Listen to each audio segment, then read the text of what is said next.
여러분 안녕하세요. 자, 반갑습니다. 자, 저는 빅데이터가 나온 괴물 빅낫괴 병교수입니다. 자, 오늘은요 여러분들 이제 래피드 마이너의 기본적인 실행창이랑 각각의 기능들, 위치들, 그리고 아주 기초적인 부분들을 좀 학습하려고 합니다. 자, 먼저 기본 메뉴를 보시겠습니다. 여러분들이 이 화면을 실행하시고 나면, 자, 제일 먼저 프로그램 켜시면 이렇게 나오실 텐데요. 자, 이렇게 나오면, 자, 아까 우리가 그 지난 시간에 말씀을 드렸던 것처럼, 자, 템플릿을 이용할 게 아니면 이때 가장 많이 활용하는 버튼은 바로 이 빈 화면이 되겠습니다. 그래서 빈 화면을 누르시면 이제 이런 기본 실행창이 뜨시게 됩니다. 자, 이때 설명드릴 부분들을 제가 하나씩 설명을 드리자면, 자, 먼저 보시다시피 좌측에 지금 요것들 있죠. 우리가 흔히 보는 다른 응용 프로그램에 보면 있는, 자, 세문서 같이 생긴 것들, 불러오기처럼 생긴 것들, 저장처럼 생긴 것들, 그 다음에 요 화살표 모양의 재생처럼 생긴 것들, 이것을 우리가 기본 메뉴라고 합니다. 자, 보시면 기본 메뉴가 있고요. 그 다음에 여기 보시면 친절하게 이름이 적혀 있네요. 자, 이 창의 이름은 뷰입니다. 그래서 뷰 창이 있습니다. 자, 뷰 창은 보시면 디자인이 있고요. 리설트, 결과를 이렇게 볼 수도 있고요. 자, 이 결과가 뜬 거는 제가 최근에 이 결과를 불러왔기 때문이죠. 그래서 이처럼 결과가 나오기도 하고요. 그 다음에, 자, 터보랑 오토 모델이랑 그 다음에 디플로이먼트 같은 경우는 이 세 개의 창은 지금 설명드리진 않을 겁니다. 다만 좀 간단히 말씀드리면 터보는 전 처리할 때 쓰는 거고요. 자, 터보 프리페어라고 합니다. 그 다음에 오토 모델은 여러분들 간단하게 머신러닝을 체험해 볼 수 있는 자동화된 머신러닝 프로그램을 보시면 되고요. 그 다음에 개발자 이제 공간으로 들어가시게 되면 여러가지 관리 기능을 할 수가 있습니다. 자, 어쨌든 뷰 기능이고요. 이것도 제일 처음에 디폴트라는 건 고정이죠. 첫 화면을 뜨게 되면, 자, 디자인이라고 하는 이 화면이 뜨게 되겠죠. 자, 그 다음에 여기 보시면, 자, 상단에 보시면 좀 치우겠습니다. 상단에 여기 뭔가 검색할 수 있는 창이 하나 있죠. 자, 이것은 우리가 검색창이라고 합니다.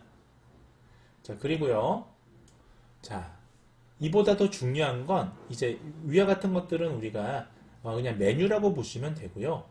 실제로 중요한 창이 있습니다. 창. 자, 첫 번째 창은 바로 이겁니다. 지금 창이 보시면 창이라는 거는 창문처럼 이렇게 프레임이 있는 걸 얘기해요.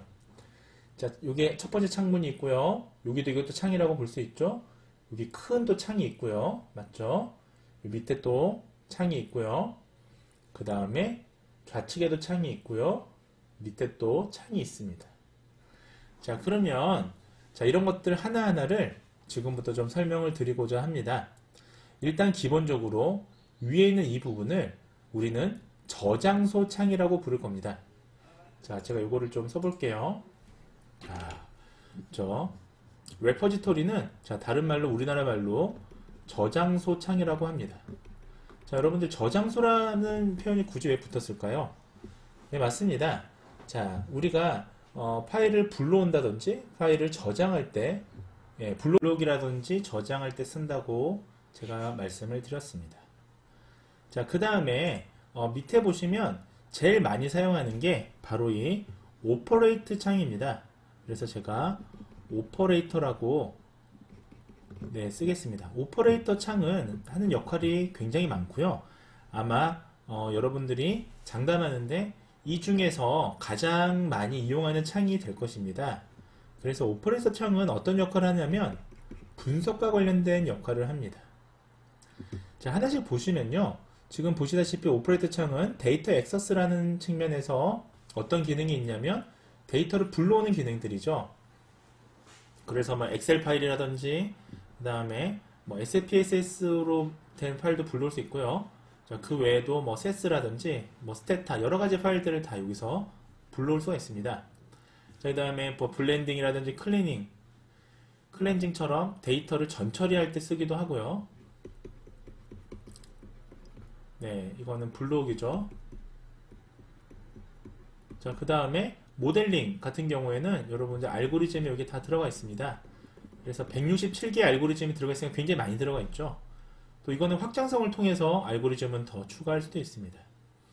자, 스코어링도 있고요. 자, 밸리데이션 이런 것들은 우리가 모형을 검증할 때 씁니다. 자, 모형을 검증한다는 건 여러분들이 개발한 모형이 얼만큼 정확도가 높은지 이런 것들을 볼 때 사용을 하는 것이에요. 역시 그것도 이 오퍼레이터 창에서 명령을 내려준다라고 생각하시면 되겠습니다. 자, 이런 것들이 다 오퍼레이터 창에 들어가 있고요. 자, 이것도 역시 지워보겠습니다. 자, 그 다음에 자, 세 번째 창은요. 역시 오퍼레이터 창만큼 여러분들이 많이 사용하게 될 창입니다. 자, 그래서 세 번째 창을 우리는 프로세스 창이라고 부릅니다. 네, 프로세스 창이라고 부르고요. 자, 이 프로세스 창에서는 여러분들이 어떤 일들을 하냐면 이거는 실행을 하는 곳이다라고 생각하시면 되고요. 좀 더 쉽게 생각하면 스케치북 같은 거예요. 자, 지금 우리는 머신러닝을 이용해서 하나의 그림을 그릴 겁니다. 자, 그림을 그려서 그 그림들이 완성되면 하나의 머신러닝 분류기가 되는데 지금 이 프로세스 창은 현재는 이렇게 빈 스케치북처럼 비어져 있습니다. 자, 하지만 여러분들 이걸 만약에 자, 이렇게 이 오퍼레이터 창에서 분석을 위해서 무언가를 이렇게 불러와서 이렇게 띄워주면 이런 것들이 생기게 되죠. 자, 이런 거 하나하나를 우리가 이제 프로세스를 만든다라고 설명할 수 있는데요. 이렇게 프로세스를 만들어서 어떤 결과 과정을 거쳐서 어떻게 모델링이 되는지에 대해서 자, 이 프로세스 창에서 그것을 구현하게 되는 것입니다. 자, 역시 이것도 지워보도록 하겠습니다. 자, 그 다음에요, 여러분들. 자, 그 다음에 네 번째에 있는 거는 파라미터 창이라고 합니다. 자, 우리 지금 위쪽에 보이는 이것이 바로 파라미터 창입니다. 자, 그리고요, 마지막으로 하단에 있는 이 창은 그냥 우리 헬프니까 도움말 창입니다. 예, 각 모형이나 설명들에 대해서 기능들이 여기 설명이 들어가 있습니다. 자, 예컨대 여기 뭐 디스크립션이라는 부분을 보시면 지금 하고 있는 이 버튼이 어떤 역할을 하는지까지 자세하게 적혀 있죠. 자, 그리고 이 에디터라는 부분은요, 이건 제가 이제 활성화한 창인데요. 아마 여러분들이 처음 이것을 창을 열었을 때 이 창은 활성화가 되어 있지 않을 수도 있습니다. 자, 이거는 뒷부분에서 저와 함께 제가 추가한 창이니까요. 저와 함께 살펴보시도록 하겠습니다. 역시 지워주고요. 자, 지금부터는 제가 지금 밑에 아까 데이터 에디터라는 이 창을 하나 만들었다고 했는데 이 창을 지금 이 화면에 어떻게 추가하고 어떻게 제거할지에 대해서 좀 알려드리려고 합니다. 자, 이 기능은 기본 메뉴 창에 뷰로 들어가시면 됩니다. 뷰라는 창으로 들어가시게 되면 자, 클릭을 한번 제가 해보겠습니다. 그러면 자, 여기 세 가지 창이 있는데 그 중에 쇼 패널이라는 창으로 가시면 됩니다. 자, 지금 쇼 패널, 자, 패널을 보여달라, 판넬을 보내달라. 지금 이 화면을 우리가 패널이라고 하는데요. 보시면 자, 이렇게 많은 명령어가 있는데 이거 하나하나가 다 실은 창입니다. 자, 근데 이 화면에는 지금 총 6개의 창만 지금 구현되어 있죠. 자, 구현된 창을 어떻게 확인할 수 있냐면 옆에 보시면 이 노란색 표시 보이시죠? 이 표시가 있는 것들을 우리가 창이라고 볼 수가 있습니다. 활성화되어 있는 창이라고 보시면 됩니다. 자, 만약에 제가 데이터 에디터라는 창이 여러분들 원래 처음 실행하면 데이터 에디터라는 창이 활성화가 안 되실 수 있는데 자, 제가 이걸 한번 지워볼게요. 누르면 없어지죠? 자, 어떻습니까? 아까 하단에 데이터 에디터라는 창이 있었는데 지금은 그 데이터 에디터라는 창이 없어졌죠? 다시 뷰로 들어가서 확인해 보겠습니다. 자, 쇼 판넬을 보시면 자, 제가 아까 데이터 에디터라는 창을 해제했는데요. 표시가 아까는 있었는데 없어진 걸 확인할 수 있습니다. 다시 활성화를 한번 해볼게요, 여러분들. 자, 여러분들도 저를 따라서 한번 활성화해 보시기 바랍니다. 다시 클릭해 주시면 활성화가 되겠죠. 자, 아까 하단에 없던 데이터 에디터가 활성화된 것을 우리가 확인할 수 있습니다. 자, 이 데이터 에디터 창이 하단에 있으면 왠지 보기도 힘들고 좀 걸리적거린다 하시는 분들은 이 창을 이동도 가능합니다. 자, 이 창을 이렇게 눌러서요, 드래그인을 하시면 됩니다. 자, 예컨대 제가 좌측으로 한번 옮겨 보겠습니다. 좌측에 이 세 번째 칸을 옮기면, 자, 이렇게 지금 프로세스 밑으로 제가 데이터 에디터로 옮긴 걸 볼 수가 있습니다. 또는 이 헬프 창 밑으로도 옮길 수 있죠. 이렇게 잡아서 아래로 내리시면 됩니다. 자, 이 경우에는 지금 중복돼서 이렇게 들어갔는데요. 네, 다시 빼서 이렇게 위치를 이동하실 수 있음을 보실 수가 있습니다. 자, 그 다음에는요, 우리가 이 창을 이렇게 하다 보면 원래 위치로 돌리고 싶은데 원래 위치가 어딘지 헷갈릴 때가 있어요. 이게 왜냐하면 계속 이동을 하니까 서로가. 자, 그럴 때는 간단히 이동할 수 있는 방법이 있는데요. 뷰로 들어가서, 자, 여기 Restore Default View라고 되어 있죠. 자, 디폴트란 말은 처음 시작한 대로 고정한 화면이라는 뜻입니다. 그래서 Restore는 되돌린다는 뜻이니까요. 자, 가만히 있으면 이 창에 대한 설명도 또 나오죠. 그래서 얘를 눌러주게 되겠습니다. 자, 그러면 자, 놀랍게도 이 에디터 창도 없어졌고요. 모든 위치가 원래 설정되어 있는 기본 화면으로 넘어가게 되어 있습니다. 자, 지금부터는 오퍼레이터 창을 하나씩 살펴보도록 하겠습니다. 자, 오퍼레이터 창은 아까 말씀을 드렸다시피 여기 하단에, 원래 기본 설정에서는 좌측 하단에 위치해 있고요. 자, 위에 보시면, 크게 보시면, 자, 이것을 제가 하나씩 지워보면요. 크게 보시면 데이터 액세스, 자, 파일을 불러오는 그런 창이 있고, 자, 아까 말씀을 드렸다시피 전처리한 창도 있고, 그 다음에 분석을 하는 창도 있고요, 검증을 하는 창도 있습니다. 자, 문제는 이 창에 상당히 많은 하위 폴더를 포함하고 있다는 점입니다. 예컨대 제가 CSV로 형태로 된 파일을 불러오려고 하면, 자, 이 중에서 파일을 불러오는 건 데이터 액세스에 있으니까요. 여기서 눌러서 그 다음에 자, 파일을 불러올지 데이터베이스를 불러올지 그 다음에 애플리케이션을 불러올지 클라우드를 불러올지 이렇게 다 나와 있죠. 근데 저는 사실은 그냥 파일을 불러오고 싶습니다. 그러면 파일스 또 누르면 20개가 또 뜹니다. 자, 그 중에 쓰는 게 아니라 나는 읽는 거다 하면 또 리드로 들어가셔서 드디어 CSV 파일이 나왔네요. 자, 다시 이것을 눌러서 이렇게 드래그해서 여기 이렇게 활성화시키는 단계까지가 이 오퍼레이터의 주요 기능이 될 텐데, 자, 문제는 너무 번거롭죠. 자, 이렇게 하려면 이 폴더가 어디 숨겨져 있는지도 알아야 되고요. 이 절차도 몇 단계로 걸쳐져 있어서 어렵습니다. 그때 사용하는 방법 중에 하나는 바로 Search for Operator입니다. 자, 바로 이 위에 있는 이 검색창이 되겠는데요. 자, 제가 파일을 불러온다라는 리드를 한번 쳐보겠습니다. 자, 벌써 리드만 쳤는데 제가 세 단계를 거쳐서 들어오는 폴더에 리드가 다 활성화된 걸 볼 수가 있습니다. 그럼 이 중에서 여러분들은 CSV 파일을 불러온다라고 하면 이것을 눌러서 이렇게 드래그 해주면 되겠습니다. 그러면 어떠세요, 여러분들? 아까 하나씩 폴더를 들어간 것보다 훨씬 더 경제적이고 훨씬 더 쉽게 하실 수가 있습니다. 자, 다시 한번 해볼게요, 여러분들. 리드를 지워주시고요. 자, 다시 한번 이번에는 SPSS 파일을 불러온다 라고 한번 가정해 볼게요. 자, 그러면 read SPSS라는 걸 우리가 read라는 명령을 까먹으면 SPSS만 한번 쳐보십시오. 자, 그러면 자, 어떻습니까? 이 파일에 SPSS 형태의 파일을 불러올 수 있게 벌써 찾아주죠. 네. 엑셀도 한번 해보겠습니다. excel로 치면, 자, 이때는 엑셀이 쓸 수도 있고 기록할 수도 있는데, 기록할 수도 있고 읽을 수도 있는데, 자, 두 개가 함께 이렇게 활성화되는 걸 볼 수가 있겠습니다. 자, CSV는 왜 떴느냐?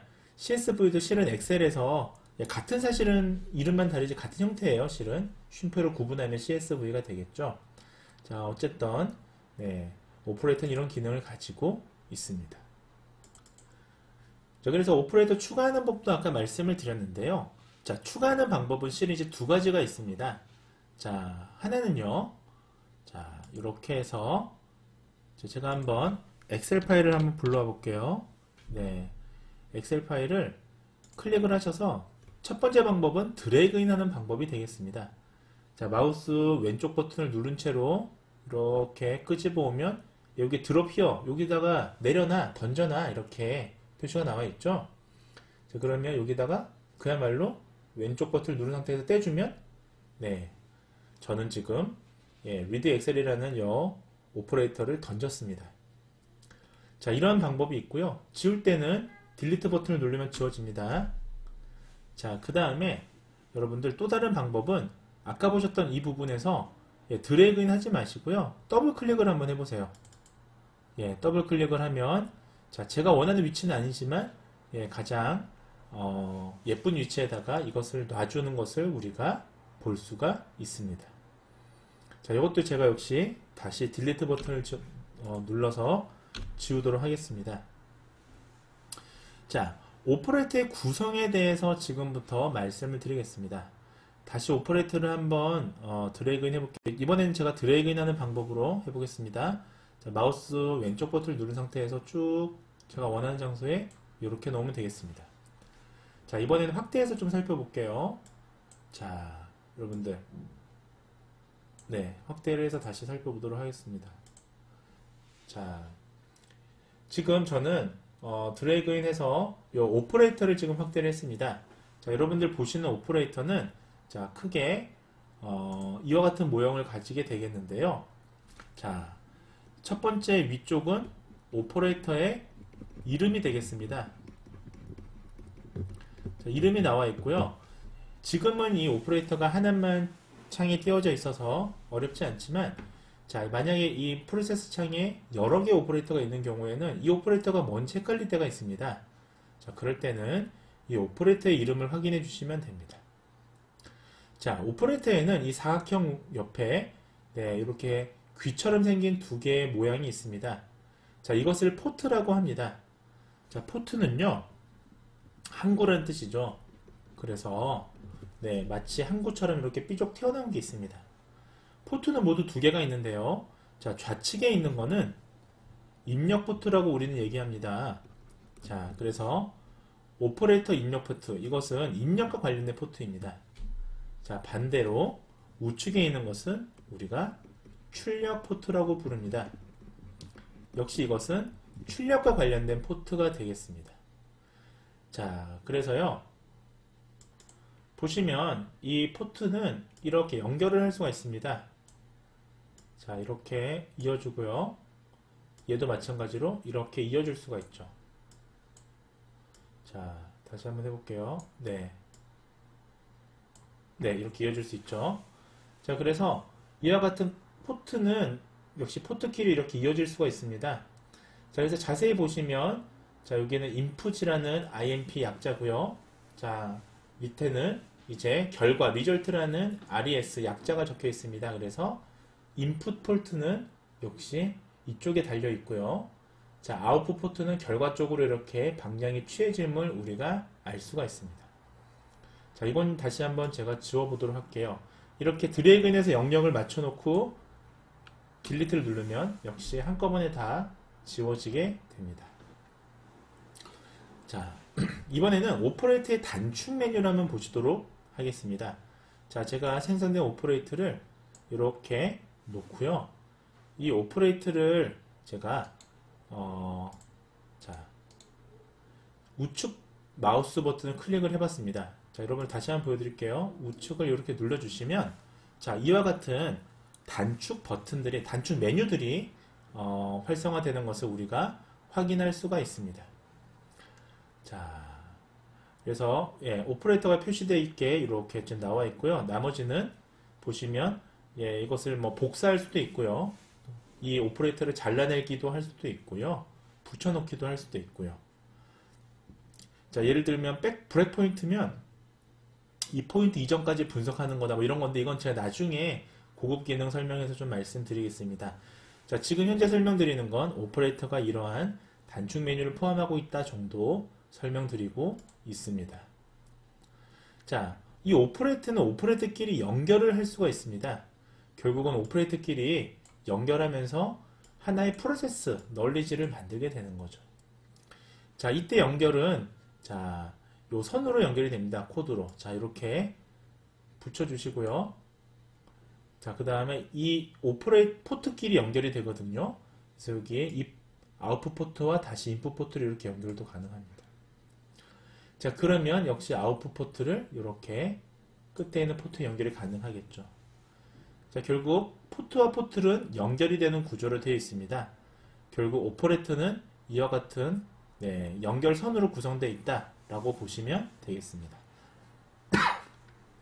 자, 근데 이와 같은 연결선들이 때로는 제가 이 연결을 해지하고 싶을 때가 있을 겁니다. 예컨대 이런 포트를 또 하나 만들어서 얘와 연결하고 싶은데 이미 연결선이 이 리졸트랑 연결이 되어 있다면 얘를 해지할 때는 이 연결선에 마우스를 갖다 대면 X라는 버튼이 뜨는 걸 보실 수가 있습니다. 그러면 이 X라는 버튼을 눌러주시면 이것이 안녕히 계세요, 여러분.